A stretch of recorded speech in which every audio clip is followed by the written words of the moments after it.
Yo, yo, Happy yo! Thursday. Happy Thursday. We are live, and we have a great guest today. Everything's fully working. So we have Chris Rankin. How do I pronounce the last name properly? Rankin. Rankin. Okay. Chris Rankin with us from his win of the cash days this weekend. Yeah, super cool dude. We got Chris Lane with Stripper Glitter with us here this weekend down at Dig or Die. He's already down there already. We have Happy with us from the Cash Days event, guys. He's the organizer of the event we had. We have Alan with us as well. You all saw his Tesla down there and his win down there, so we have him join in with us. So you guys please throw your questions on the side over there. Ask questions away for everybody. Let's have a little fun today. Boost 12 will be joining into us when he gets home. He's on the way right now, so he's still driving. But so we're gonna get started. We have our co-host Trent. You guys all know him from Anarchy events. He's got an event on June 4th, not the 11th. I saw this good poster up. And, delete that graphic. I'm gonna delete that graphic. Delete that. There we go, gone.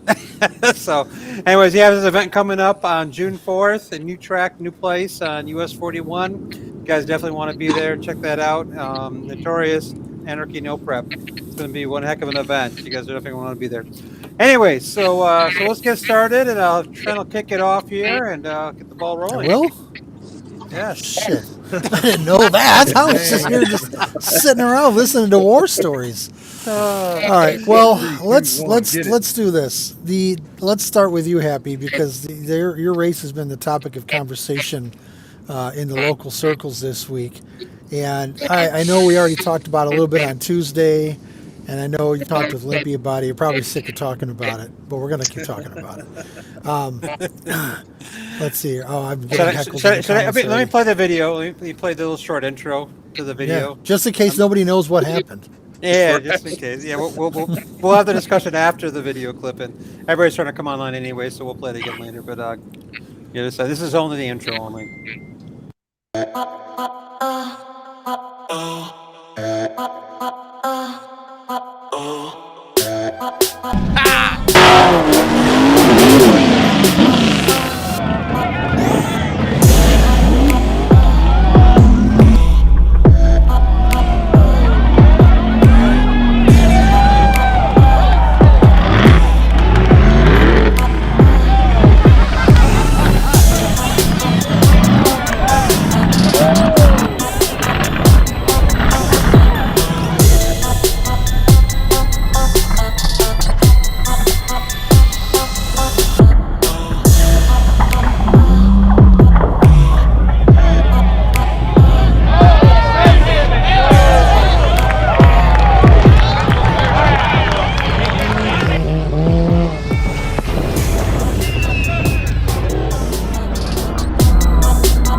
Who you got to call?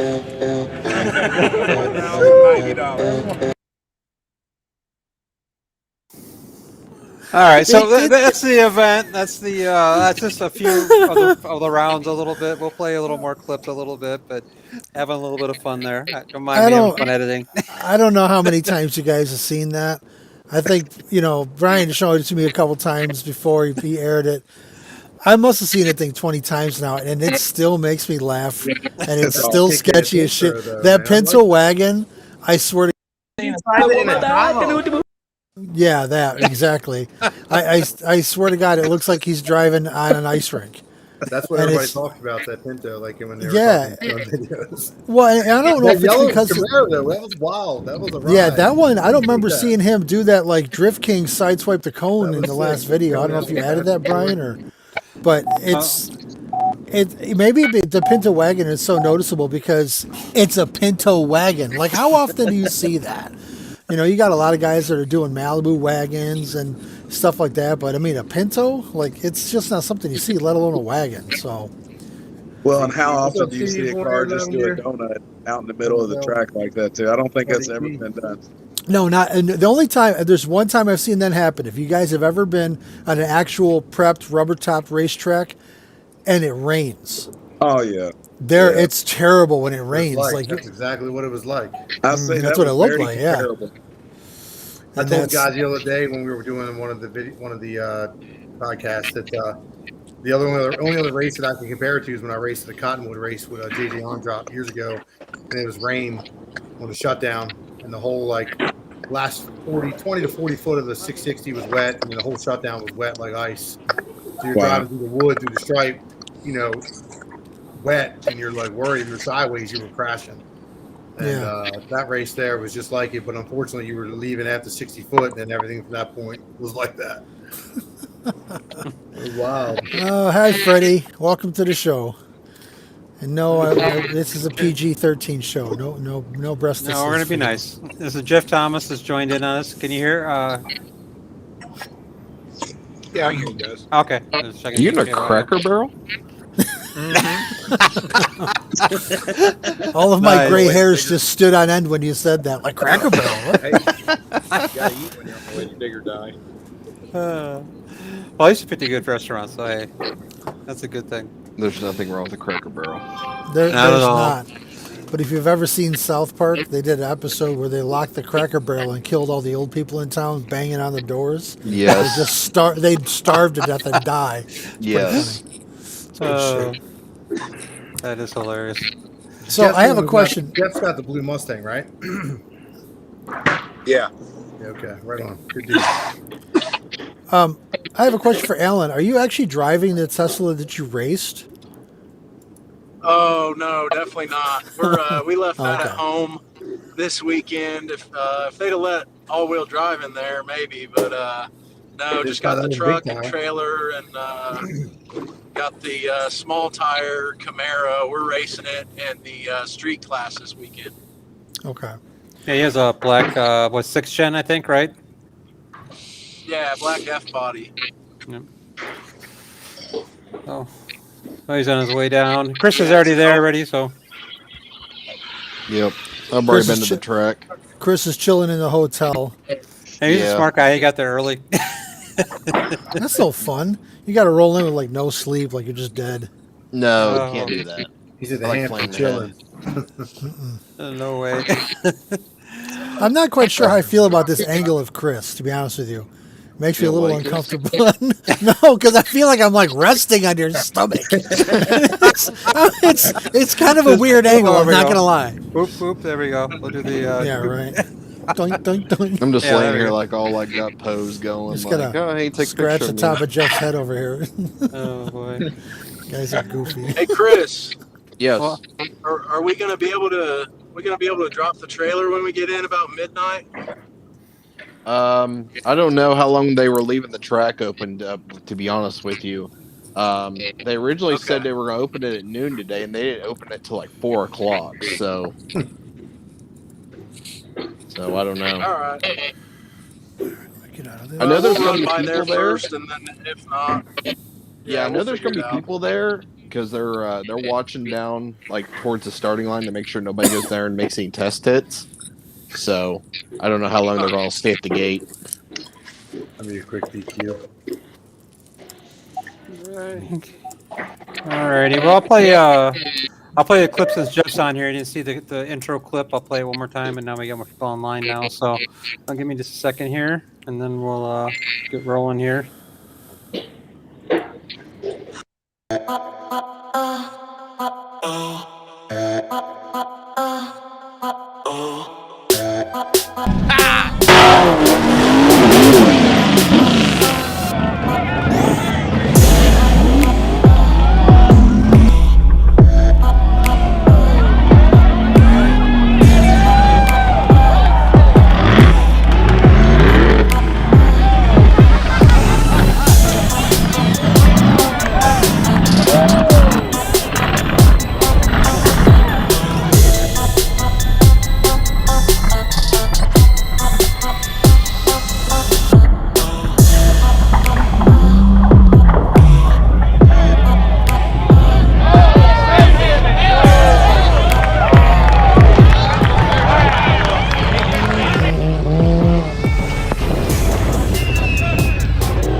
got a Hold call.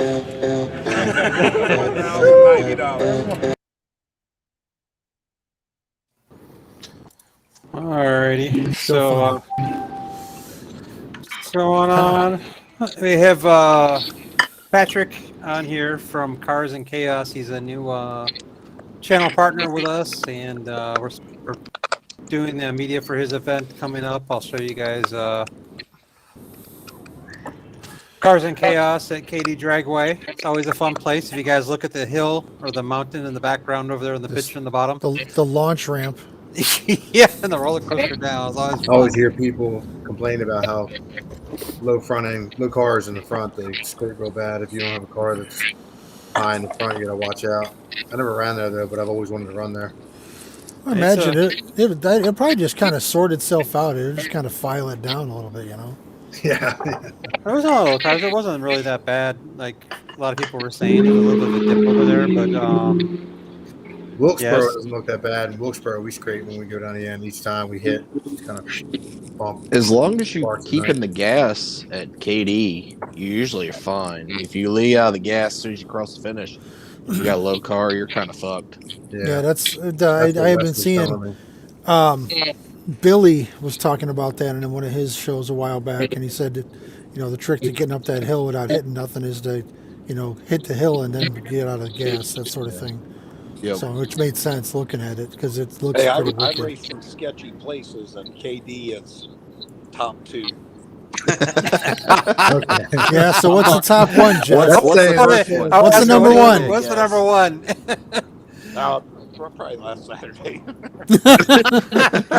I mean, I raced on the That is street in definitely Kentucky number one for where me.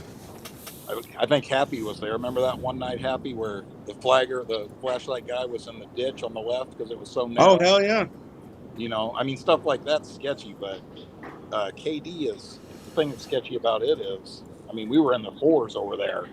Oh and shit! That's like a bad surf. motocross track, not to mention Yeah, the hill. oh, and then what's shit. even crazier is, it's not easy to stop on that hill like you would think if you're Here, I'll going play- that fast. I mean, Yeah.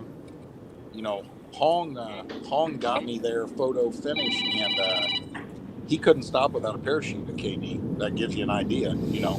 I mean, of course, keep going 157 mile an hour, right? But you know what I'm saying. I mean, Yeah. That's what I was told. They were like, you got to hold it to the wood through the stripe up the hill, but then it's not a lot of shutdown. So it's yeah, You're not knowing how I'm fast telling you you, it's like a motocross track up there, dude. You know, it's hard to stop when your wheels aren't on the ground. Here, I'll play a clip. We just did an event over there. We filmed. I'll play for you guys here. Give me a second. Let me share the screen with you guys.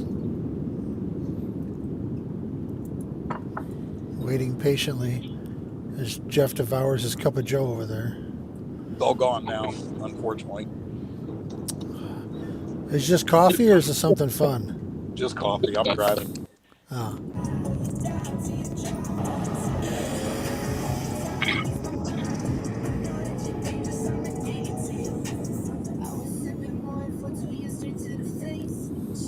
Yeah, I heard that Midnight Madness was a really good show too. Like from this angle, it looks really sketchy. Like, It's an like interesting track. it looks like a primitive SpaceX launch ramp. You know, you need like to see the in car through the finish to see what it's like going up the hill. Yeah, I had some. This is a quick highlight one of it, but it was interesting. The transmission's not that bad. yeah. What is Pro Stock asking about? I can't see because their logo's in the way. There it is. There. Oh, with Dig or Die, is this stock frame rail firewall back? Do you guys know? Yeah, it's stock frame rail, firewall back. I think pretty much is the guideline. The Relic doesn't fit the rules. We won that cash days. We won that Dig or Die like 3 years ago, and then they made the rules to keep us out. People were pissed off that we had traction control down there back then. I'm like, come on, man, they make this shit while we sleep. You guys can have it too. I'll be mad you all brought a knife to a gunfight. It was like a $10,000 or $50,000 pot back then, and it was like, people don't travel for that kind of money, man. It's funny how that works, ain't it? Yeah. camera. Yeah, looking forward to Digger Die. It's going to be a good event. Unfortunately, I can't make it because I had a death in the family. But we have a bunch of media partners that are doing coverage along with us, and we have Pennywise Racing is going to have their live feed. We're Yeah. partnering with them. Um, Also with Willie Sheffield and Sage Lane Productions. He's doing some coverage for us as well. And Kathleen Ward with KD Photography. She's doing some coverage, and also Dylan too. So got lots of coverage for the guys. And I'm not there filming, which I wish I was, but all of them are doing some great coverage for us. And just very thankful to partner with all them and work with them. And I'm thankful for my media friends for really helping out my situation. So.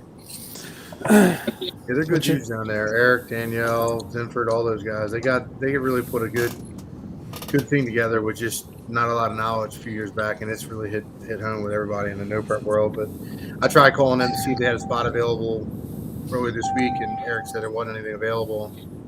So I want to get my other car and let my son run it. It'd probably be badass for him to go out there and maybe try and get after that W, but it didn't happen.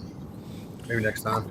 I was going to ask you, I know you were talking about your son driving at one point. What do you get more enjoyment out of, driving the car or tuning it, watching your son go? Because as a father, I don't know what I would enjoy more, honestly. It's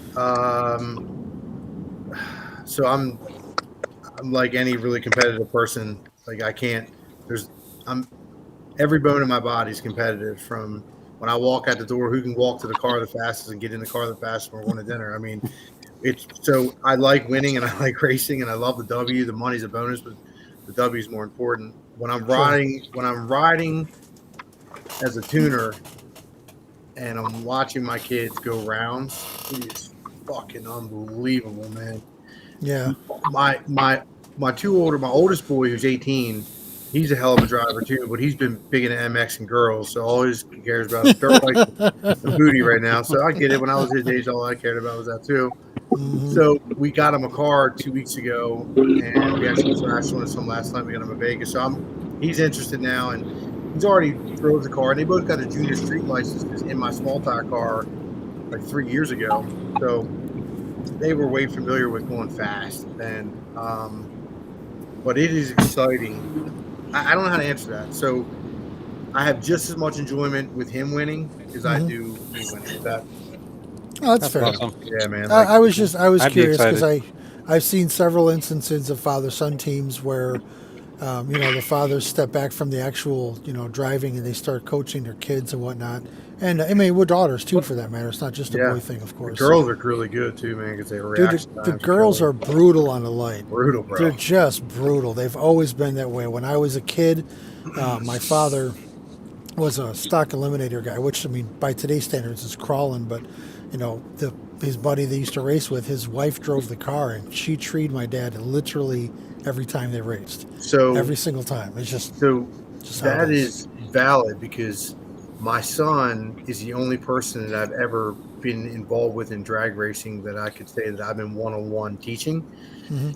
And he started out junior dragster racing, so he went from cutting 300 bulbs to 30 bulbs or better. So now, like, his worst bulb might be a 20 or a 30.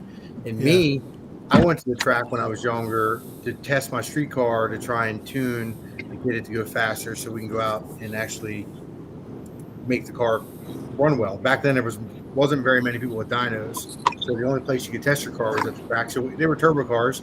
Back then, we didn't have two-steps, so the light would be green. We're still spooling up. We didn't care about the light because our time didn't start till we moved. It's like the old Buicks that took like a half an hour to smoke. We didn't give a shit about cutting the light. So I feel like if you could teach your kids to index or bracket race and go out there and learn how to really cut a light, or any racer, the better no preppers are going to be that somebody can cut a tree down. Anybody that can really cut a tree down is going to always be really good at no prepping off a flashlight or instant green. Well, and especially, a lot of guys that are used to cutting, deep into the zeros, 010s, 015s, they go into an instant green or flashlight situation, and it's a learning curve, because that's where you hear, like, now the popular story is, like, with the stupid TV shows about, they jumped a light and now they're all salty about it. Yeah, which is ridiculous. Yeah, it is. It's all part of the game. It is. And I actually was thinking, I'd like to hear you guys' opinion on this. When I went to an instant green format, I've always kept my logs from the events to see how the event ran. It's just kind of like my data sheet of the whole program. And I noticed an interesting trend is that we went to an instant light. You didn't get a lot of guys cutting anything under a 400. Yeah. And I know that it takes time for your eye to see it, your brain to process all that other shit. And pretty much anything under like a 380 is pretty much considered a guess at that point, sometimes 350. But it makes me wonder if Wally Parks was a little smarter than everybody thought he was when they came up with a 400 tree, because it seems to line up with the physiological reaction time when you're looking at an instant light. So, but it's, obviously when you got 4-second cars in an 8th mile race, if you get a 400 head start on someone, that's like game over. You might as well just pack it up. So as far as the NPK stuff goes, if you guys don't mind me explaining my opinion, Sure. I hear this a lot. People call me up and ask me about it and talk to me and ask my opinion. And to be honest with you, here's the way I say: if somebody's going to go up to the light and you both have the opportunity to either kill the tree the best you can or guess to the light, you're both gambling with your odds. If whoever jumps is gambling with your odd or guesses the light. If you can't get pissed if somebody else is willing to drive 30 hours and guess the light, and you have the same opportunity to guess the light they do, but they're willing to roll the dice. I mean, if they get lucky and they don't go red and they make it to the stripe before you, well, then hats off to them because they just rolled the dice. I mean, they have the same opportunity in the other lane, but they just want everybody to leave fair. Well, when it comes to that kind of racing, it's really tough, especially your turbo car. Turbo cars, you roll in, you bump. There's no consistency on your rollout. A blower car and a nitrous car is so much more consistent with your rollout. Sure. You go in, you trip the beam, you don't bump, you don't move. You know how much rollout you get if you leave. You know if you can leave on a delay and leave early and you got 8 inches of roll, you're good. If you only have 3, you don't know it because you bumped. And depending upon the DA, the air pressure, the barometer, all of that, the altitude depends on how that turbo car is even going to flash the converter. So that's why a lot of these guys are going blower too. They want to be able to get after it in a short. They don't need 5,000 horsepower that the turbo cars bring. They need 4,000. And with the way the Pro Charge cars are really starting to take over, like Chris Hull just said, it's going to be all Pro Charge cars before long. I mean, I don't know if I go quite that far, but now they're getting the big blowers. They got a handle on them. I mean, they really got something to work with. So, but I mean, it's consistency too, and they got a lot of big power, big torque in the beginning. They can get after it quick, and they don't need to worry about, maybe having a mile an hour. If they can 60 and 330 on the short really well, then the back of the track is easier for them. So. I mean, we're building a new car. We're sticking turbo, but it's just because I love turbo, man. It's in my roots. I can't get away from it. That car, when I bought it, the one we raced, my son raced, is called Entry Level, and that was my first car. I bought it when I was 15, and it was a turbo 4-cylinder. And back in like the mid 90s, it was 800 horsepower 4-cylinder turbo, and it was badass. And we used to do IDRC, and there was nobody around that could touch it. It was running high 9s, low 10s, and that was fast back then. Yeah, that's real fast. And it was it's just I can't get away from it. So blower stuff is noisy as all hell too. I can't go out here and run street races and test down the street for a mile with a blower car either. Well, yeah, and I mean, it's now and with the blower cars now you got street cars with zoomies and shit. Right. Which I'm not gonna lie, I love when guys with zoomies come up because you can always tell who's never been next to a car with zoomie hitters because their hat flies off every single time. So that's always fun. Yeah, definitely. Hey, you all was talking about the instant green. Has anybody come up with any electronics that can catch that instant green and let go of the brake? Do you think any of that shit's been designed yet? Or are they just guessing and getting lucky? Not that I know of, but see, here's what I think is happening. Most places that do an instant green, they run a conventional tree cycle and just take the ambers out. Sure. So you've basically got a window of time to kind of guess it that's fairly consistent. Randomizing it is the hardest part. And, what we wound up doing is we would start shortening up the tree cycle and increase the stage to start. So we get a smaller window for these guys to jump and not get caught. But the reality of it is if the guy rolls out on an 030 bulb and you cut a 450, he didn't red light, but he just He came out and you were going off the green light. But to answer your question, no. But when you think about it, I mean, I'd be interested to know, and obviously you know who's going to do it is going to be Shannon Davis, because he's the guy that comes up with the electronics that basically runs No Prep anyway. And I mean that in a joking manner. I love Shannon. He's a very talented guy, and his products are amazing. But I joked him at PRI a couple of years ago. I walked up to a booth. I'm like, Shannon, I love your products, but they ruin No Prep, and I don't like you. And I walked away. So, he's like, what the fuck? But, you know, I would imagine it's possible. I would be curious to know, like, if you take the human reaction out of it and the mechanics of the human hand, what it would actually come out to if you had a computer with an optical sensor that, you know, saw the green light and released the brake. I'd be interested to know what kind of light it can truly cut, because I can't imagine it's going to be better than like a 200 just based on the car having to move. But yeah, I don't know. what if you could set a delay, like a delay box, like, you know, like if you could accelerate it by a table in your Holly, which is easy. Obviously, we all can figure out tables. Tables that got me through the race this past weekend. You could probably figure out a way to arm the trans brake off that light. So, like, if you know that it takes 0.3 of a second, let's just say, or 0.03 of a second to move your car, you know, and the light, you know, the light comes on, and it takes that long for it to react, then maybe you could, you know, I don't know, maybe you could. Maybe you can make a way to leave early. I think there's definitely a way to do it. I think the technology. Like, put it like this: you guys ever seen a traffic light start flashing white, and you don't know why, and all the lights turn to green, and the ambulance is a half a mile back there? I'm quite certain the optical sensors exist that are sensitive to do it. Yeah. So, and Boost 12 is finally. We lost Jeff, and we got Joey. Joe, Pro Stock already taking shots at him. Jesus. There you guys go. Well, here I'll play a couple clips for everybody from Okay. the cash days, and we'll kind of come back to our conversation a little bit. Let's see everybody else kind of joining in here. So I got a clip of Jeff going down. This is just, you know, I haven't done my full edits from the side cams and everything, guys. So you're just going to get a straight back shot.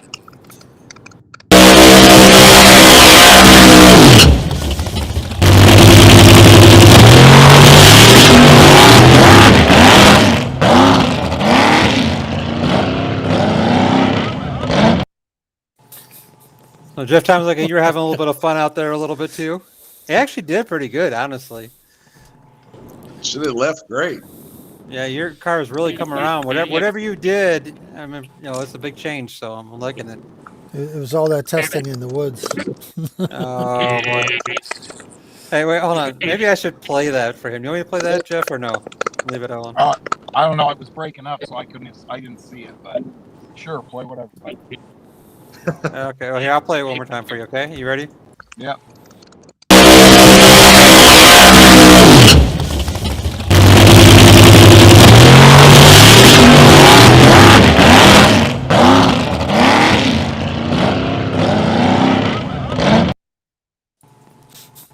You start a clip for you there.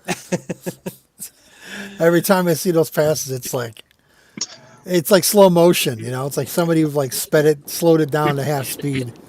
No, that's for real. It's a blistering 850 pass in the eighth. Here, I think Jeff came back on again. I don't know if he saw that or not. Yeah, he's here. Yeah, we got here. It kicked me off. What were you showing? Oh, you're showing your car going down the track at Cash Days. Looks like you were racing Tony Bumpus, I think. Yeah. He did a little bit of a wheelie there, a little bit out. Kind of hanging on to it, so did good.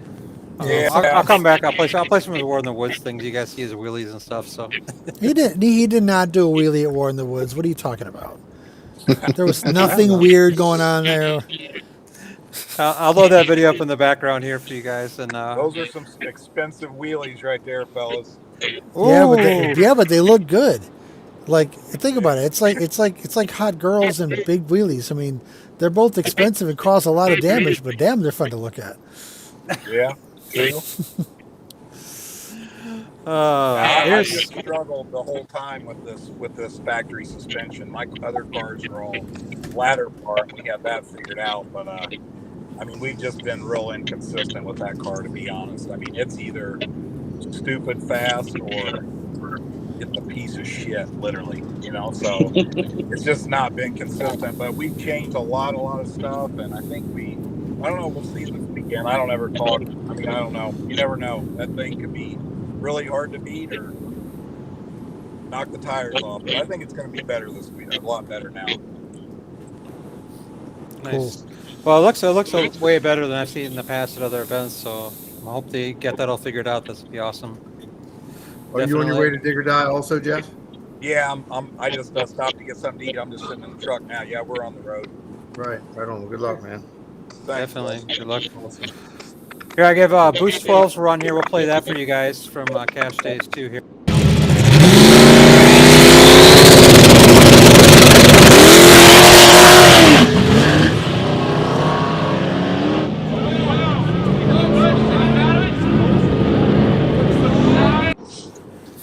You just make it look easy. I don't know what it is.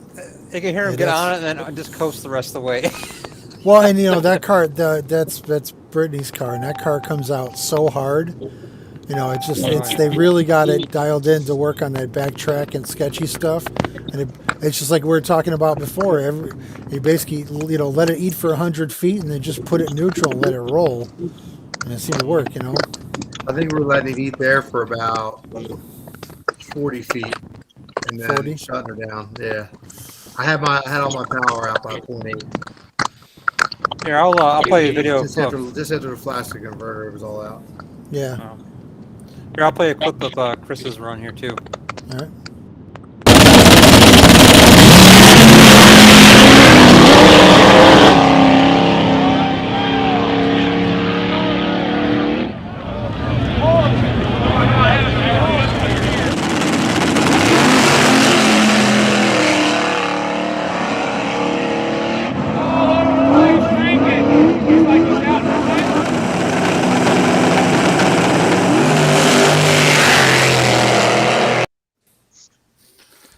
Well, I was in the finals there. I had time to do the end cams and all that, but I'll show that on the full video. It's funny watching that because you think, man, he's really being rude, hossing the gas on a guy like that. No, I don't think he was hossing the gas. I think he's just trying to get it through the freaking traps in front. Yeah. It's just, and then Joey, you dropped out right before, but he ran a video of your pass in the green car from last weekend. And what was your opinion of that track? Because it looked like the car went well for about 100 feet, and then it was just. I swear he's off the gas pedal. Yeah, I mean, can you hear me? Does it sound right? Yeah, you're good. I mean, you know what? The surface to me was, I don't know, it was kind of cool because how challenging it was. I just didn't care for, the thought of someone else next to me ruining my equipment, But the surface itself was kind of neat, I mean, it took a totally different kind of thinking to get down it, and I think I had the right idea, but I fucked up second round, and obviously that was that. But, I mean, obviously none of us have ever really raced on something like that. So it's just like, we all had what we were doing, and then like a pair goes down, and we're all like, shit, maybe it's going to take something different, And so, yeah, I mean, I don't know. It was different, I prefer to do it by myself with no one next to me, but right. Yeah. Well, that's what Brandon had said. He was, they were down there with Nick's car, and he was just of the opinion that he didn't want to risk somebody taking out his shit, so they just focused on Nick's car for that. Yeah. That was probably for me the most nerve-wracking thing, because I kind of I had it in my head what I was going to do to get down it, and like the first pass went really well, and then I was just so nervous about someone else fucking ruining the car, Oh, sure. Right there with you. Yeah. You guys have put a lot of effort into that car and getting it figured out, I mean, then again, when you're like trying to campaign 3 cars, it's a lot of work. Yeah. I mean, stuff that get ruined, and I think, everybody kind of felt the same way about that. But, the actual surface itself was it was kind of neat because it was just something different to think about, I actually, they knocked down, they rebuilt the Walmart in my local town here, and they knocked it down. So it's just the old Walmart, the old, the Armstrong tile floor. So I'm thinking about having a drag race in the old Walmart on the floor to see if I can outdo Happy with the, like grease lightning floor surface. I'm going to get a Zamboni out there. We're going to wax it. I'm going to have the Walmart freaking showdown. It'd be awesome. Oh boy. I mean, now don't be wrong. It's only about 400 feet long. That's all we're gonna need. Right. Hey, great for the RC cars now, but hey. Yeah. My kid Yeah. drew for me a couple times, and he came out and he drew the all-wheel drives each time. I'm like, God Yeah. damn, kid. I'm like, I want you to dodge a bullet. And then I sat and thought about it. I'm like, well, I guess he did, because you know what? These guys have more likelihood to getting down than the other guys, so they're going to run into us at least, maybe. So Yeah. I felt like, well, maybe he did dodge a bullet. It was like, all right, we might get outrun, but we're not going to get run into. So Yeah. it was hearing definitely that. a worry the whole time I think for everybody, but Yeah. that was the biggest threat. And honestly, the first pass down when that black 280 turned in behind me, had I not already made a pass in a relic and figured out what I was going to do, so I could figure out how to stay in the pedal the whole way, I would have definitely have had to lift it, and it could have cost me, and he would have put it right into my quarter. Yeah. So, You don't want that. I mean, I didn't even know until like two races. Well, the next round, the following round later, somebody's like, that car crashed right behind you, right? And I'm like, he did? I never even seen it, so I didn't know, because when I went back in my trailer and was pulling data, I was just in my game and didn't pay attention to any of the other stuff. And You I mean had you no weren't idea. looking in your mirrors? That's not defensive driving. Especially looking left, looking right. Right. Yeah, definitely wasn't, man. Definitely wasn't looking in my mirror. Didn't see it, but I didn't know it was that close, and I had no idea. But it just got luck. I dodged the ball on that one, and it sucked for that guy. Apparently, that guy, that was a really nice old man.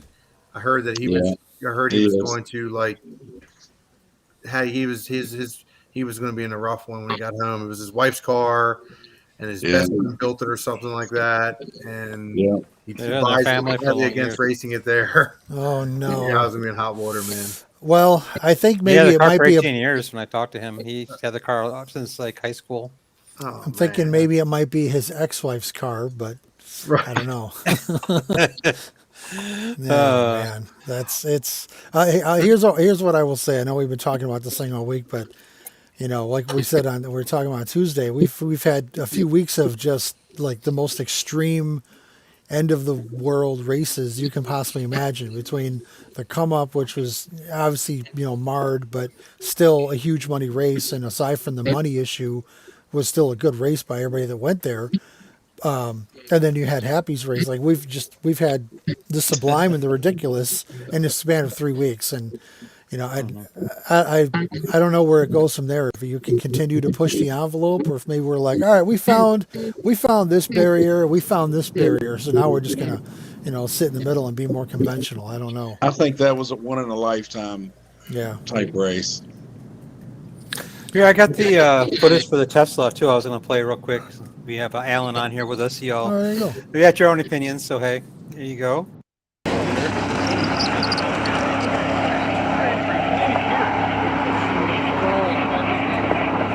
Nobody beat that. Watch that! He doesn't fucking shoot! No! He's a pimp!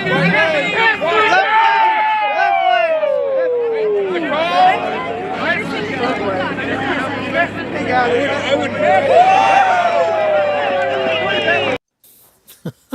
Hey, Alan, did you have a draggy in that car? I was curious about that too. Alan, did you have a draggy in that car? Can you hear me? He's driving. He's got audio. I can hear the truck in the background. Yeah. Hey, Alan, can you hear me, bud? Yeah, can you hear me? Now I can hear you. Yeah. Yeah, we hear you, Alan. Did you have a draggy in that car? No, I wish I would have put it in there. I left it in the Camaro, and we knew we weren't going to go too fast, so we really didn't even. We knew we wouldn't get much data from it, and I wish we would have. But I was really I was keeping an eye on my mile per hour each round, and first round I think I saw 93, 94 mile an hour. Second round was like 97, and third round was 104. But I wasn't getting off the line very well, so I don't know. I don't know what kind of time it would have been. It felt like a 7-second pass to me, but it didn't feel super fast. That's for sure. Yeah. That's actually, Alan, I'm glad you brought that up because I was listening to something, I think from actually the Ohio show that was a couple nights ago. Where I come from, we didn't talk about ETs. I mean, that was like forbidden, and I don't know if it's still forbidden, but it's kind of frowned on. But I've noticed that it seems like a lot of people are more comfortable talking about ETs in like the no prep and grudge world. And I was just curious if that's a local trend or if you guys think that's going to become commonplace because I'm not 100% sure how I feel about that. And Joey's like, no, I see you, dude. We're not sharing and dragging information. You know what? To Right. be honest with you, I don't give a shit. I don't personally care what people tell me. I'll tell people my times. I feel like when it comes to a no prep or back of the track surface, half these guys are always. And one of the things that I've always seemed to learn in drag racing is that everybody that seems to tell you a time lies about a number or maybe two. So it's like you never know what you're hearing. So if I told somebody something, they think I'm lying. If they're telling me something, you don't know if it's true. So it's almost like it doesn't matter. If you want to give them, if you want to tell them an ET or them, you take their ET for, for not for gospel, and you want to get after your tune up and chase it and blow the tires off. That's your fault. Like I look at my data, like with my son's car. I look at my data and I can tell what he did by just looking at the data. Like I don't need to look at the drag gear and ET. Like I've gotten that good at learning the data, so like I can tell if it can take more. But you look at it and like you're rolling the dice if you go after it more. So if somebody tells you they're running a 550 on a 570 surface, they're full of shit. And it's like when you go to the track and you're going really fast, I mean, I feel like it doesn't really matter either. I mean, everybody's got to get down the same surface. Sure. If anything, if you allow those numbers to get in your own head to make your tune-ups bad, that's your fault. Well, Happy, on your track, I think 750 is really fast. I went 680 at 86 there. You went 680? Okay. 680 at 86. I don't know how people said they went faster than that. I have a tough time believing it. That white S10, right? He said he had a good time. I don't know. We were at 70 to 71 by the 60 foot. Yeah, so that back half, buddy, you really poured the coals to it on the back stretch. Oh my God, it's amazing. I mean, it was like slow and steady won the race there. It was definitely the most oddest thing that you've ever could have encountered in drag racing. It's not something to have fun with when you're really trying to like chase paper, obviously, or go fast and feel G's and all that good stuff. But it was still exhilarating to be able to get down and feel comfortable. Like I felt comfortable after the first round. Like I didn't care. I knew that we were going to be safe the whole way as long as nobody ran into us. And then when it came to splitting, it was like my wife's like split. I'm like, why? But I'm like, okay, well, Greed gets you 6 to 10 in the bend or 6 foot under, so we'll split with everybody. That way, everybody that's risking it can get a piece of the action. I'm like, and honestly, man, I'm not I work for a living, and I'm not like wealthy by no means, but the W is more important to me than the money. Just about anywhere I go, typically, I like winning and I like getting data. And if I win money along with it, it's a bonus. I don't. Sometimes if I'm broke and I go chase a race, it might be for some money in the W, but normally I'm more excited about the W. And if somebody came to said to me, "You want to split the pot?" I wouldn't gripe. But when I knew that down there I had a really good tune-up that was working really well, I was questioning whether or not we should be splitting at all. But I was like, I felt like it was the right thing to do for karma, so everybody was safe. I was like, I didn't want karma to get me in the butt for everybody not being safe to the finish because we did race it out. Yeah, and that's really what matters because people want to see the races, they want to see the finals, and if the racers have a gentleman's agreement, like, hey, let's get this done, but let's not kill each other trying to win another $1,000 or whatever. That's definitely the way to do it. I race against some of the elite in the country now, and I'll tell anybody, the Relic has been 420s, 178 mile an hour. It's no secret of mine. And is that on the street? No, it's been 420s on the street. but that road that we raced at when I actually met Joey for the first time, those guys B12 was the most incredible fucking road that I've ever been on. I put a hotter tune up than I've ever ran at the track in on that street, and it still killed wheel speed for the first like 100 feet. And I just heard that when I'm seeing those guys this past weekend that they tore that road up, and that was the most incredible road that I've ever had in my life that I've ever raced on, other than one other road by us. But it was never a road you can go 14s on, and they were going 14s at 180 plus down there. And that road was incredible. I mean, is that your local road, Joey? Yeah, I mean that for a lot of years was basically like the most popular like spot to go to for sure. You talking about J Road, Joe? Yeah. Yeah. The road was fucking sick, man. That road. Everybody, even Street Outlaw said that was like from the fastest streets they'd been on too when they were there. That was the fastest road that they had ever been on. They all said, Dave said and Ryan said they wish they had their 140 blowers on, or 141s. They had their 136s. They said they didn't come with the right blower. Sean said he brought the wrong car because he brought OG Nova. Like they were all like, dude, this road is nuts.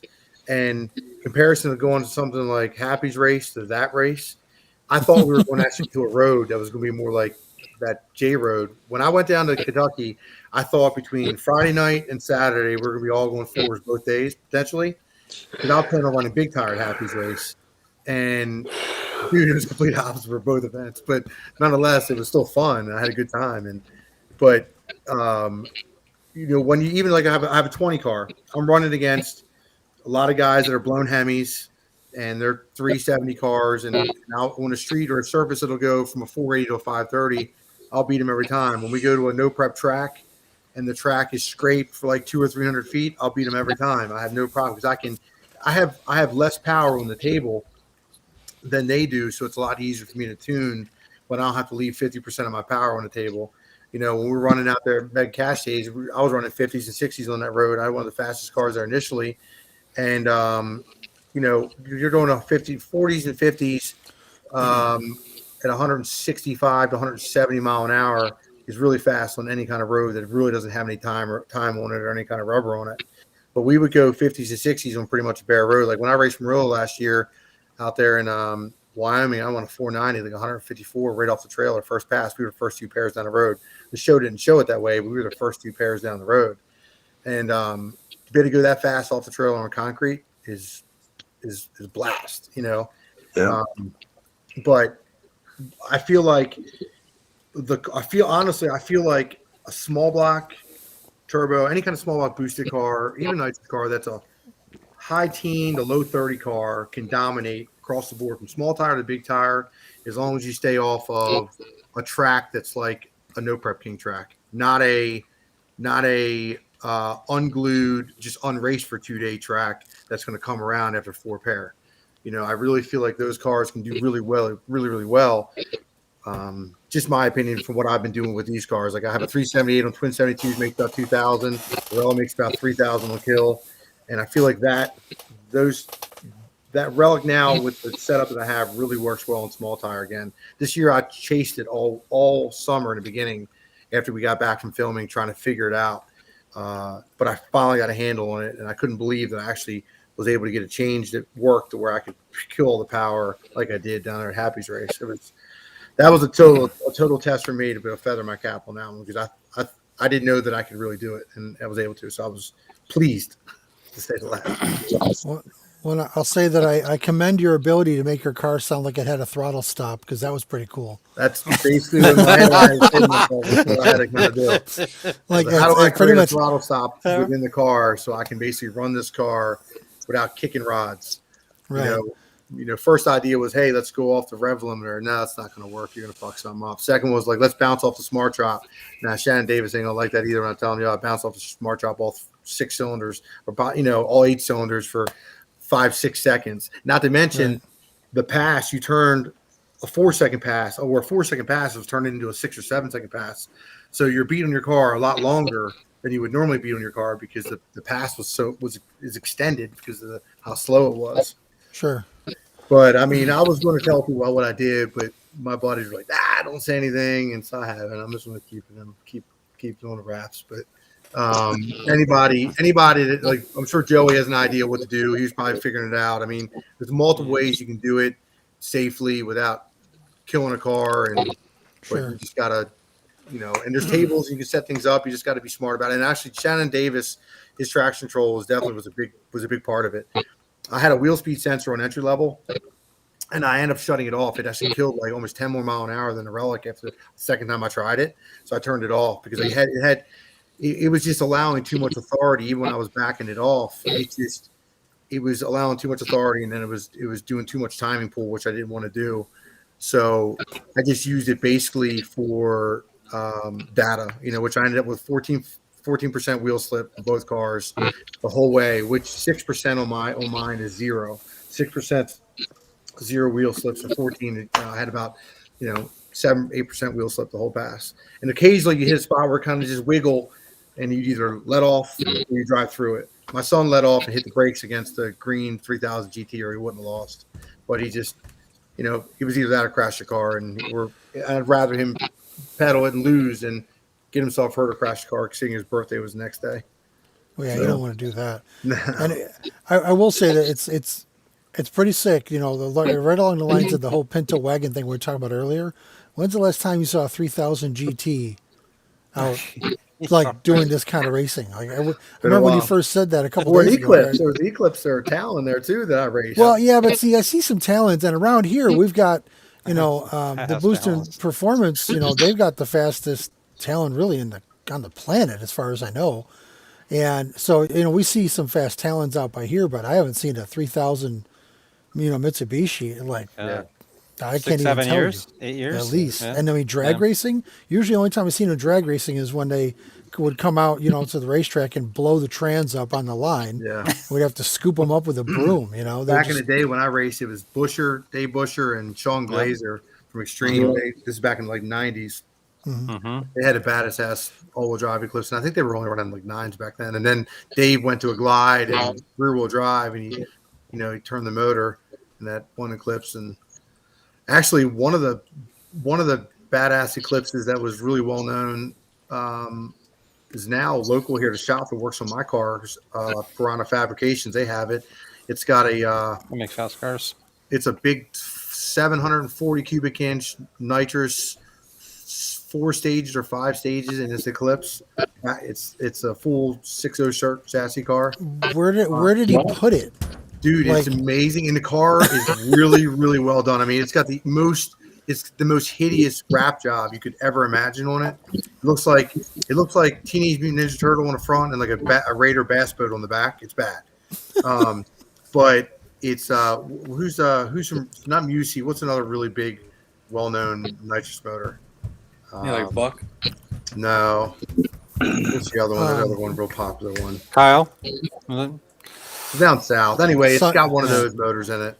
I was thinking like Sonny Leonard or something like that, Sonny's. When I think big Gene motors. Fulton, that's it. Dean Fulton. It's got a Fulton motor in it. 740 cubic inch or 7, I don't know, whatever that big nitrous motor. And I'm like, this is going to kill somebody. This thing is, and it only weighs like 2,500 pounds of driver in it. It's light. But most nitrous cars are really light, But anyway, that's the last one I've really seen in person in a while that has ever been impressive. I don't pay attention to that import stuff anymore. But when I was IDRC, they were everywhere.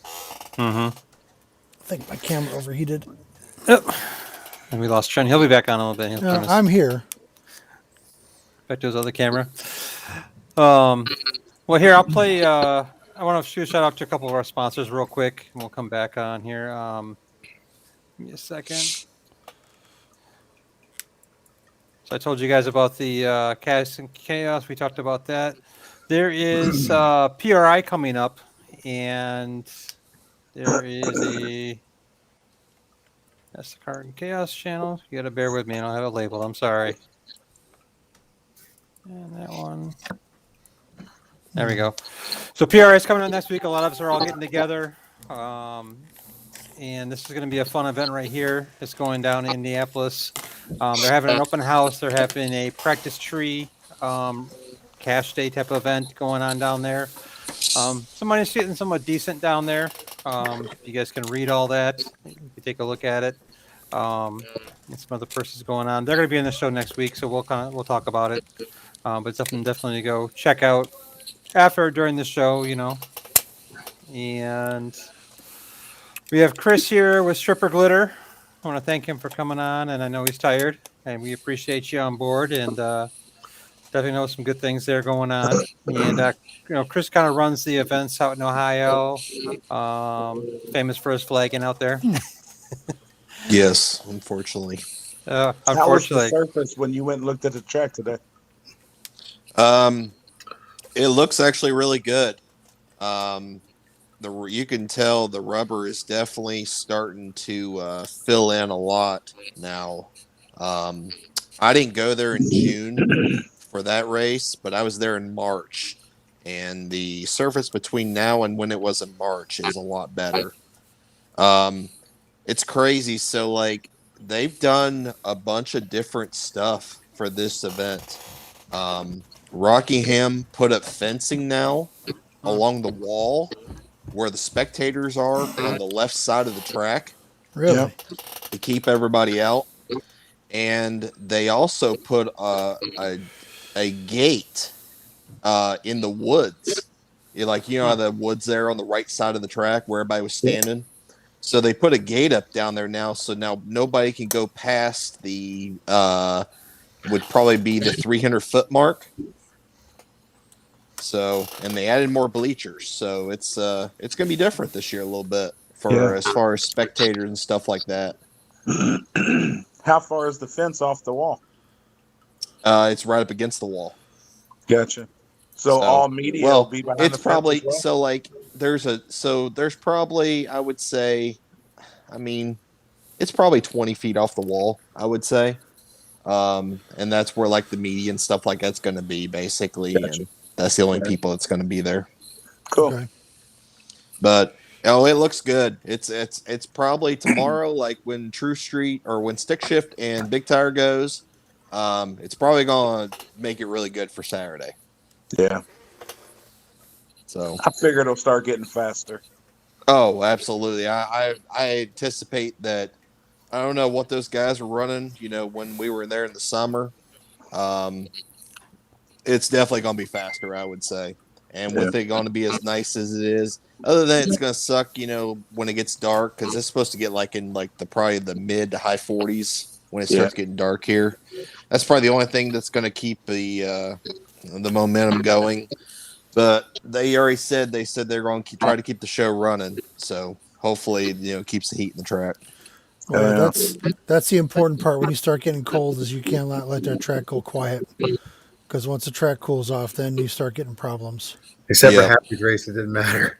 It didn't matter. Right. That was the only one. The track was dewed up from the word go, right? It was junk from the word go. But I don't think anybody knew what their starting line was going to be like, though. Christ, when they went out there for the first pair, and the guy in the left lane, I think the Mustang carried the wheels. Yeah. And then it was like, whoop, it was all over from there. Everybody it's like a 100-foot race with a 500-foot rollout. Well, they said they're going to make some big changes for next year at the catch days. Richard was asking about that. So there'll be some good changes going on. You can tell us if you'd like to, Happy. Yeah, I know they're going to stretch the shutdown. I think he's going to add like 500 foot. They are going to grind the whole surface.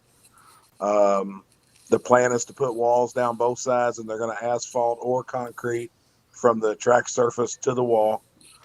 They've got a ton of bleachers. They've got a ton more lights. I mean, that place was really unfinished, and me and him got hooked up, and I said, hey, do you mind if I throw a race? And he's like, no, I mean, it's not finished, but if you want to, go for it. And in 30 days, we put that together. So now I feel like if I can promote through the winter, and I mean, everybody's talking about it now. So come spring, I think it'll be huge. Yeah. Track fixed. Yep. Yeah, it's funny because I think you can lay claim to being the only person ever to do like a pre-construction drag race. You can buy a house pre-construction, get a bargain on it. They're like, we're gonna do a drag race at the track. It's not built yet, It's not so finished. so it's just gonna be a little sketchy. Don't mind the drywall dust on the racetrack, literally. The best part is that if he holds a race in the spring, it's going to be an equalizer again for everybody because there's going to be nobody with data. It's going to be just like us going down to this one. Everybody's going to figure it out first round. Hope they get through our first round. Hope they dodge a bullet or two, and it's going to be the same thing. If those dudes that facilitate that place don't start putting resin down and gold dust and dragging it and shit, and they leave it like they do ground, then we can go down there and figure it all out again. That would be badass. That'd be gangster. That's my plan, and I don't think that's been done really either. Besides the Edgewater deal, when they ran from the 8th to the quarter on fresh concrete. But I don't want a single burnout done before the next cash days after they. That makes it a total tuner's game. I'd be badass. I think cars will fly on ground concrete, but it all depends on how they grind it. If like they diamond cut it and they just make it smooth like it's planed, it's going to be slick still. But if they grind it and groove it, it'll be it'll be good. But then it's not going to hold as much rubber if they plan on trying to have, pro mods and RVW cars go down. It's not going to be as good for them in the long run. But that's just the truth. They got to figure out where they're going to want to fit themselves as far as I guess demographic of cars or however you say it, or profile. He wants cars. To keep it more of an outlaw style track. I think he really liked what I did, so we're going to try and do a couple next year. Like I would like to keep the place scraped and keep doing those type events. With walls with more safety, I think it would be fine. With not. I mean, I'm not saying I want to race it like it was in a tournament style race, but I would do it. If somebody said right now they want to go down and race there and they want to put enough money up and pay my expense to go down there, I'd go race them. I'd go run that thing. Everybody's got their price, right? Absolutely. Maybe not that Tesla, but I'd race another small car. I'd love to see your car in the Tesla. I mean, if we were there, it would have been a cool grudge race to have out at the end. That would have been neat. I would have definitely have done it. I mean, it was late. Everybody was trying to get the hell out of there. I almost called you out. That would have been good. That'd been good to end the night that way. I would have loved to see that actually. Looking over at the comments real quick, I see Richard asking about getting the dates out, early. I have a feeling that you're going to start seeing a lot of dates coming out after PRI. I think there's a lot of people making plans. There's a lot of talk about meetings at PRI. I think it's possible I may actually go. I was talking about not going, but I've been getting peer pressured from people to go. So I think I'm going to go down because it'll be a good time. As long as we call it a night at Tiki Bob's and don't go any further, we'll all be just fine. And I don't know if you guys are watching the comments. John Ryan, Pro Stock John, one of our locals, old friend of mine out here, was curious for you guys, being that you're out of towners from our neck of the woods. He was curious what kind of no prep race would get you to come out to the Chicago area. Like what would motivate you? Would it be like purse or prestige or boredom, or what would bring you out to something like that? Good competition, good surface like that. Something something nobody else has already been down 100 times. They got 1 million data passes on where it's more of an open game for everybody. That's what I like when we go somewhere and it's like that. So basically, virgin racetracks. Is kind of the idea. Yeah, something along those lines. Or really scraped or something that just makes it more of an equalizer. Yeah. I was actually toying around. I was going to keep it a secret, but I can't apparently pull it off, so I'll tell you guys. I came across a company in Florida that makes airplane or airport runway maintenance equipment, and it's high-pressure water blasting to remove rubber from runways. From the skid marks to the planes. Mm-hmm. Yep, I've heard about that. I was trying to find somebody that would rent it. And none of the airports that own them will rent them out. And I never got any callbacks to the aviation maintenance companies I contacted because they probably thought I was a complete moron, which is true. Because I told them exactly what I wanted to do and nobody even called me back. So, but I was just thinking because they clear, 1.5 inches of rubber off of a runway overnight, like edge to edge, front to back. And I was like, how hard can it be for you guys to maybe drive out here and make a couple passes up and down a racetrack and, get this prick clean? Because they leave it dry. They vacuum the water up. Like when they're done, planes land on it. Yeah. So that's still a dream of mine. Menton Airport once a month. Yeah. Well, Richard, find out who gets that equipment to them and let me know, because that would be fantastic. And I happen to be hosting a race in Indiana next year. So I ain't saying, I'm just saying. But I'm kind of right there with you in the fact that if you can get the surface basically as And the lane's miserable as equal. you. Well, And yeah, le- and equal lanes. get the lanes When- equal and get the surface basically miserable. Yeah. And that way, everybody is starting over. I would, in a perfect world, I would love to do it overnight, Friday into Saturday, because we have guys testing on Friday night all the time, and we've never had a problem with that. But the race itself is off the trailer, so I've always tried to get the facility to scrape the track, either Friday night after we close or Saturday morning.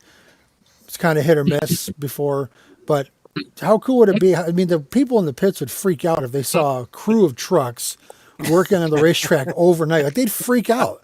I mean, not everybody. I think Joey and Hans would be out there just staring at it and talking to each other quietly. I know you guys.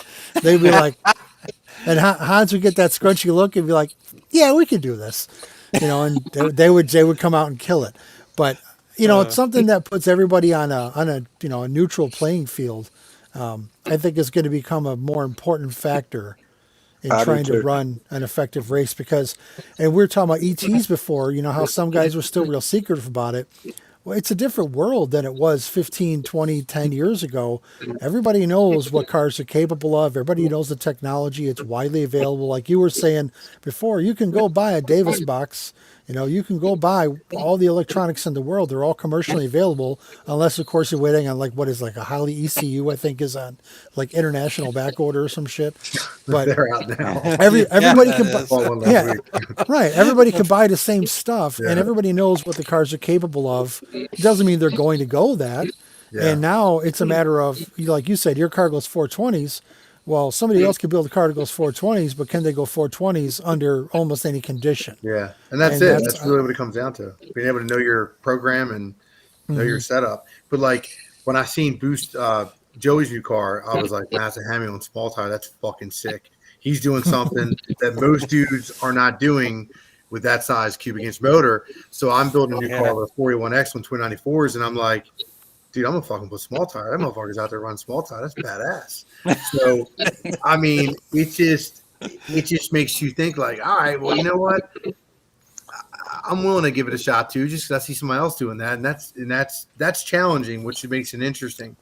But you got to know how to use it all. You got to know how to use your power manage, and be able to power manage well if you're going to try and power manage the kind of power he's dealing with. He's got a 5,000 horsepower capable car on fucking 28s. I mean, that's sick, and that's it. So, and I got a new goal. But that's something I'm going to do with a new car when it gets done. That's not sick. That's called enough. it's just enough. But it's interesting because it's not seen very often. You don't see very many dudes doing that yet. That's cool shit. And not on purpose. When I went to that track, I knew that he had a fast car, and I knew that Mork had a fast car, and they gave the option of running water or prep. And I said to myself, "You're gonna fucking kick yourself in the ass for letting them run prep because they got data down there on prep, and you got no data on the surface. You need to let them be on water so we can figure this out. And if it does become a little bit of an ice skating ring, that you can be at a more of a level field with them." But then I figured Happy's place is probably going to be quicker than I think. So I probably need this data down here at this temperature and all to chase that paper. Look at Happy. He looks like a proud dad every time that happens. Right? He's like, yes. So I was thinking maybe I just need to leave the prep and try and chase that 60 foot down here with this shit. And it fucked me out there because they, Mork beat the shit out of me down there. It was bad. But I had a problem with my car, too. It didn't run the full pass on all 8, but it didn't make a difference. He 60-footed me, and I slept. So the combination of all of it, I was chewed up and spit out. But I knew going into it they had data, and I was like, I'm giving them their field. I'm giving them home field advantage. And I was like, But I figured I needed it for both races to be at a 60-foot, and it kicked me in the butt there. But, one way or another, like I rolled the dice, and I rolled wrong there. So sure. Well, at least you put it back in a trailer on its tires. Yeah. You didn't roll the dice so bad that you had to flip it over with a forklift. So that's always a plus. I was going to actually ask Joey. So there was somebody that messaged me asking if you were running bigger tires on your car because it looked like your car had more room in it. You guys are going to be dedicated to small tire in that car, or did you build it? Did you build to go any way that you want to go? No, it's only for small tire. Okay, that's what I figured, because I can't imagine you doing anything but small tire without literally taking a major gang rape from everybody you know, because I don't think you'd ever live it down. They would just be like, Joey went big tire, what the hell? And the rainbows would come flying, and Vito would come streaking across. I mean, it would just, Oh boy. it'd be a mess. It'd be a mess.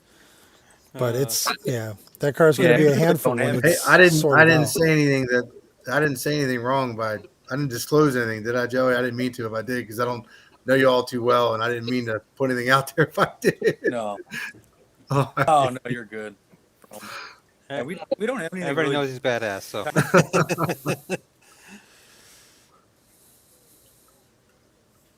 Hello. Oh, Yeah, you're there. You broke up a little bit. Yeah, he's froze for a second. He's frozen. We're just looking at his forehead. There you go. It was starting to move. I'm frozen. Yeah, you're frozen. There you go. Bit. All right. Yeah, it's internet connection there. Well, here, while we wait for him to get figured out here, I'll play. I'm curious to play 2 different video clips from 2 different tracks that we filmed, and it was a comparison actually. So I'm going to play a little bit from the War in the Woods, because that was a fun, sketchy event a little bit there. That was kind of similar to the outcome. Where's Jeff's gone? I hope he's in the comments. I know he was talking about it. He's always back. I'll play it here. So let me play this little intro on this one.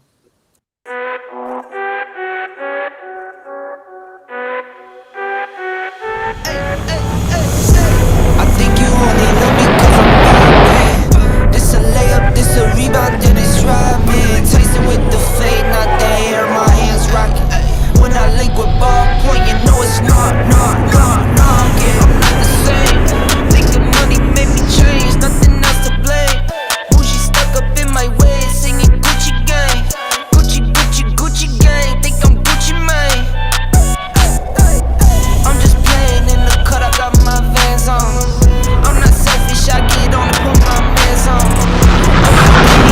I got my first 5'7", but I'm 6'8" when I.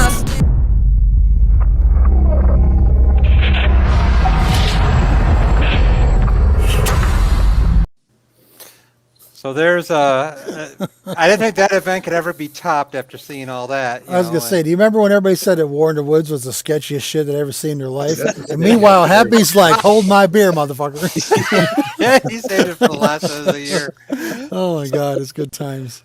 Oh yeah, so let me play where's that at? War in the Woods, Indiana, Brown County. Oh, bad. Just sounds right, gang. Yeah, it's on Highway 102 down in Indiana. It's not actually a drag strip; it's just a road. It's a holler. It is a holler. It's a fucking holler. There's no way I can explain it. Yeah. It's fun riding the dirt road with the truck and trailers. Kind of get down into the pits down there. I don't know.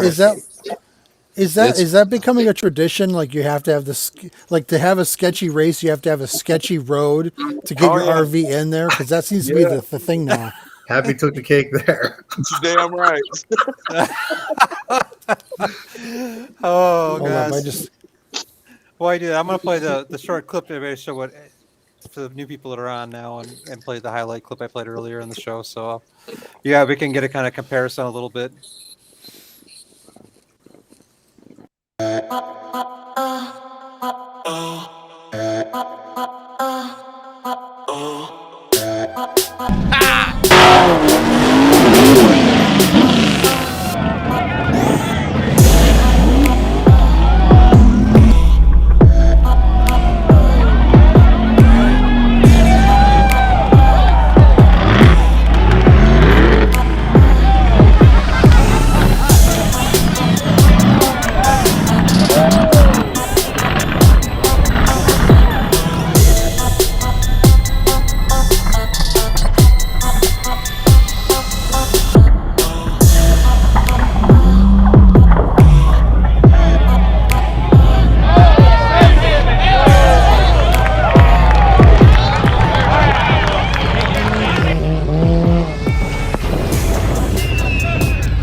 Who you got to call?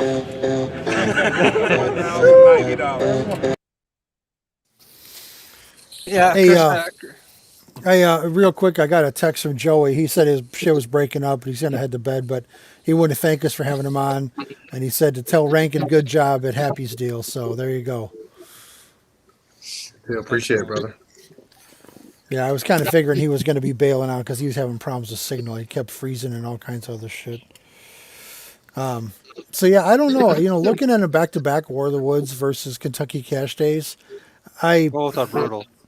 it's hard to say which one would be considered sketchier. I would say from a danger standpoint, I think War in the Woods is more dangerous because it allowed for more speed. And obviously we all know speed don't kill. It's that sudden stop that'll get you. So, you may have banged a bunch of stuff up at Happy's race, but the guys are going 26 miles an hour like they're, fucking Ricky Bobby trying to get his groove back. They're not really going to beat anything up too bad.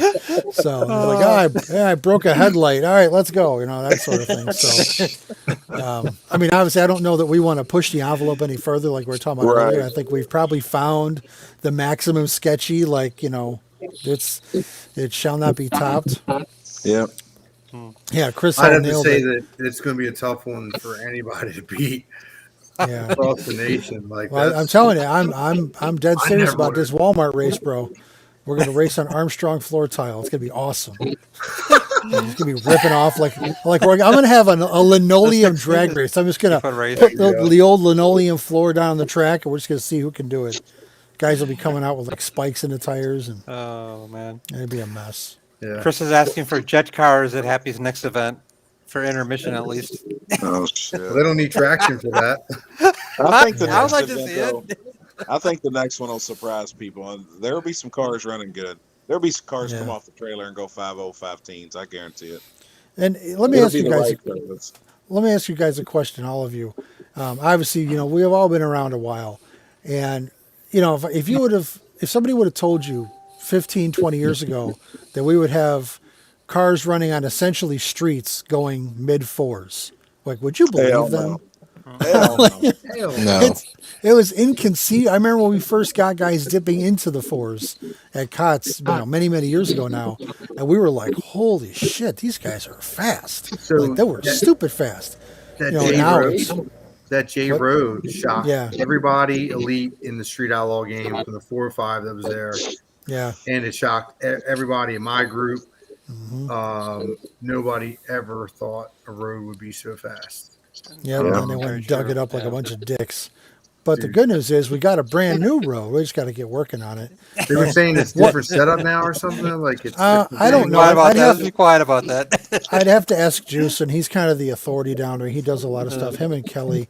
I would be. One of the things I thought was cool about J Road is depending on the angle of the shot, when you saw pictures from it, is you could see Route 66 in the distance because it was not that far away from. Actually, you know what? Hold on, I'm getting my roads confused. God, what was the name of the road? They used a road literally next to 66 for one of the filmings, but you could see it in the background. Now I can't remember the name for the life of me. It was like Devon, whatever. I'm gonna forget it now, but I'm getting my roads confused. 430s on an asphalt road or 420s. Before then, I would have called bullshit. That was before, that was this year. I would have called bullshit this year. I never would have thought that, on asphalt, concrete, yeah, but asphalt, I would have never. I'm like, nah. Yeah. No, that's flying. It was amazing. That road's amazing. Well, that road was amazing. I guess, honestly, every fucking road you guys got up that way is amazing. Because I went testing on some other roads, and every other fucking road I went to, I went 490 off the trailer there. Them fucking roads up there are sick, dude. Some of them didn't have any rubber down. The roads are, but the roads were incredible.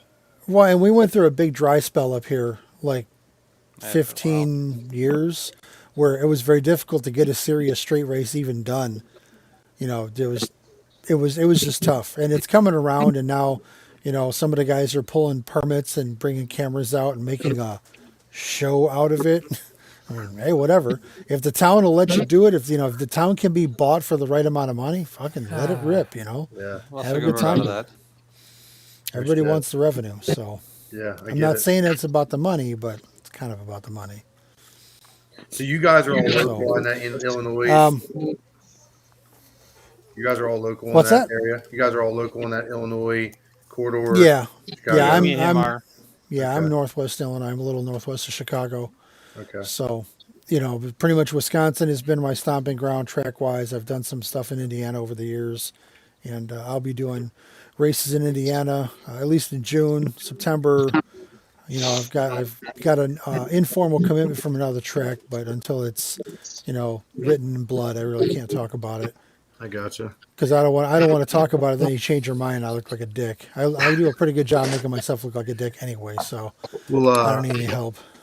I hear that. I need that balance. I got to check some emails and go to bed. If you mind, Brian, if I can thank some sponsors and absolutely go ahead. I appreciate you guys obviously allowing us to be on here. So of course I want to thank Comp Turbos, man. They've been a great company to deal with. People don't probably know a lot about those turbos or don't know enough about them. But we use a grease turbo and oilless turbo on our cars, and they're badass. They really work well. Of course, Shannon Davis with Davis Traction Control, we couldn't do without him, man. He gets it done, and everything about his product really works really well.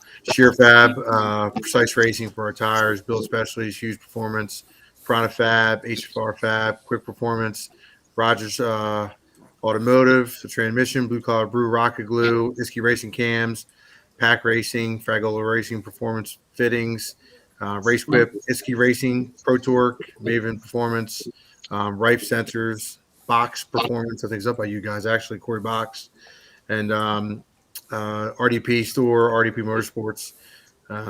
Appreciate you guys, man, and appreciate you guys allowing us to be on here tonight. We're glad we got the win down there, and hopefully we can bring in some more W's before the season's out. DOD's not going to be one of them, unfortunately, but I mean, it is what it is. We'll catch the next one. Yeah. Are we going to see you down south or out west at all in the winter months? I mean, all I can say is if you guys see good events that are coming up, man, send them my way. We got a sick ass truck we're building right now. That's my son's truck. It's a 49 Ford F1, 25.2 chassis. It is a full chassis truck. Unfortunately, we didn't make it a company the stock frame round, stock small tire bullshit rules, but it's gonna be sick. It's a clone of the Relic, basically set up 100%, but it's gonna be about 500 pounds lighter. And it's got some other cool stuff going on with it. So we're gonna get that thing out. We'd like to be out testing that for the spring break. So we'd love to go somewhere here. It's be done in the next month and a half or so. And then I bought a Vega for my boy, my oldest. So we're gonna get that thing going here next month. So we want to run somewhere.